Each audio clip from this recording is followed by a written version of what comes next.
If you wake up at 3 in the morning, eyes open, mind already running, staring at the ceiling, and you cannot work out why, there is a reason. And it is almost never the one the internet gives you. It is not your liver. It is not a spirit. It is not the universe trying to tell you something. It is biology, and it runs on a schedule.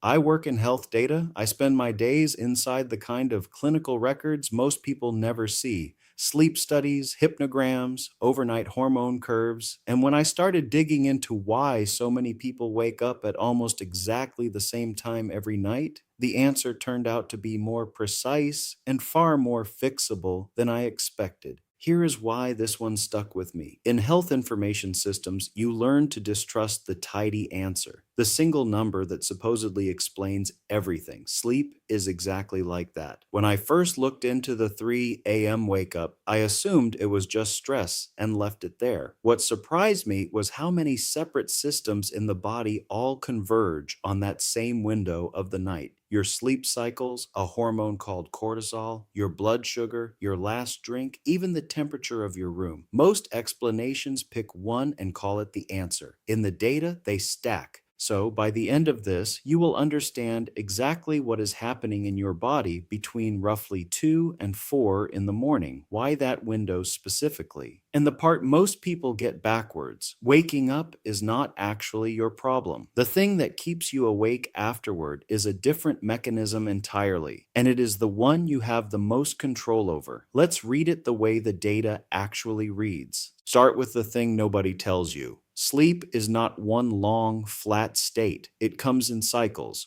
roughly 90 minutes each, and you move through 4 to 6 of them a night. But the cycles are not identical. The first half of your night is dominated by deep, slow-wave sleep, the heavy, restorative kind. The second half tilts toward lighter sleep and REM, the dreaming stage. At the top of every cycle, you surface, almost to waking. Everyone does this several times a night. Good sleepers simply don't remember it. They roll over and drop back down. But by 3 in the morning, you have already spent most of your deep sleep budget. You are now in the lighter, more wake-prone part of the night. So it takes only a small nudge, a sound, a full bladder, a warm leg, a thought to push you all the way awake. And because it is light sleep, you remember it. The mistake I see people make is treating a 3 a.m. wake up as a malfunction, proof that something is broken. It isn't. Surfacing in the dark is a normal feature of how sleep is built, which means the goal was never to stop waking. It is to make the waking forgettable again. Now, layer on the chemistry. Cortisol gets called the stress hormone, but that is only half its job. Cortisol is also your body's wake signal. Across a normal night, it bottoms out around midnight, then begins climbing in the back half of the night, peaking 30 to 45 minutes after you get up. That rise is supposed to be a gentle sunrise from the inside, easing you toward morning. Here is how I look at it. Cortisol is an alarm clock that should go off softly around dawn. Chronic stress sets it early and turns up the volume.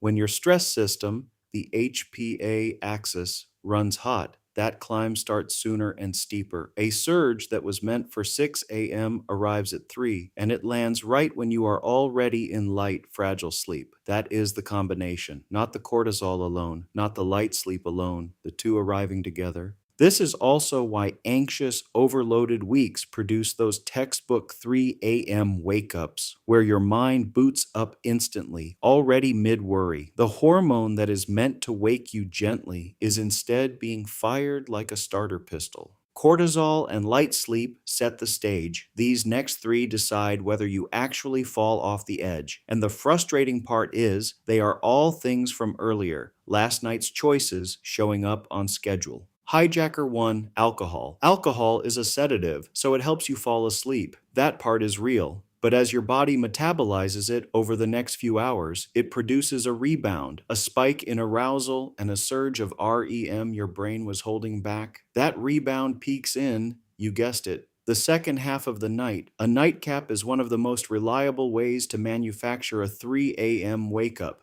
Hijacker 2, blood sugar.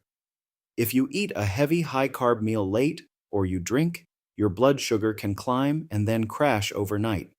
When it dips too low, your body does not politely wait until morning. It releases adrenaline and cortisol to pull glucose back up. That release is stimulating and it can wake you. What surprised me most, working through this, is how much of the mysterious 3 a.m. wake up is really just last night's dinner and drink keeping a schedule. Hijacker 3 temperature. To stay asleep, your core temperature has to fall and stay down. A room that is too warm or a heat spike in the back half of the night fragments your sleep at exactly the moment it is already most fragile. Most people are sleeping a couple of degrees too warm and have no idea it is costing them the second half of the night. Now, the part that matters most, and the part almost every video skips. The waking is normal. Lying there wide awake for 90 minutes is not. And that second thing is mostly learned. Watch what happens. You wake. You check the clock. 3:11. You do the math on how long until the alarm. You feel the frustration rise. And that frustration is itself a stress response. It releases the exact hormones that wake you further. The harder you try to force sleep, the more awake you make yourself. Do that enough nights and your brain quietly learns a new association, that the bed is a place where you lie awake and worry. Clinicians call it conditioned arousal. It is a trained reflex, not a broken body. I don't want to give you hype. I want to give you what actually helps. And what helps is understanding that the 3 a.m. wake up and the 3 a.m. spiral are two different problems. You reduce the wake ups by fixing the inputs. You end the spiral by retraining the response. So here is the protocol in order of impact. 1. Stop fighting it and stop watching the clock. Turn it away from you. If you have been awake more than about 20 minutes, do not lie there negotiating. Get up, keep the lights dim, do something boring and analog, and go back to bed only when you feel sleepy. You are teaching your brain that the bed is for sleep, not for problem solving. 2. Protect the back half of the night. Move your last drink to at least 3 hours before bed. Ideally, skip it. Don't load up on heavy carbs late. And if you suspect blood sugar dips, a small protein and fat snack before bed can steady you. 3. Cool the room. Aim for around 18 degrees Celsius, the mid-60s Fahrenheit. It is the cheapest sleep upgrade there is. 4. Get light right. Don't reach for a bright phone at 3 a.m. It does nothing good, but do get real sunlight in the first hour after you wake for the day. That is what anchors your cortisol rhythm to the correct time so the rise comes at dawn instead of in the dark. 5. Offload the stress before bed, not at 3 a.m. 2 minutes with a notebook, everything on your mind, on paper, measurably lowers the overnight stress tone that fires that early cortisol surge. The goal here is not a perfect, unbroken night. That is its own myth. Everyone surfaces in the dark.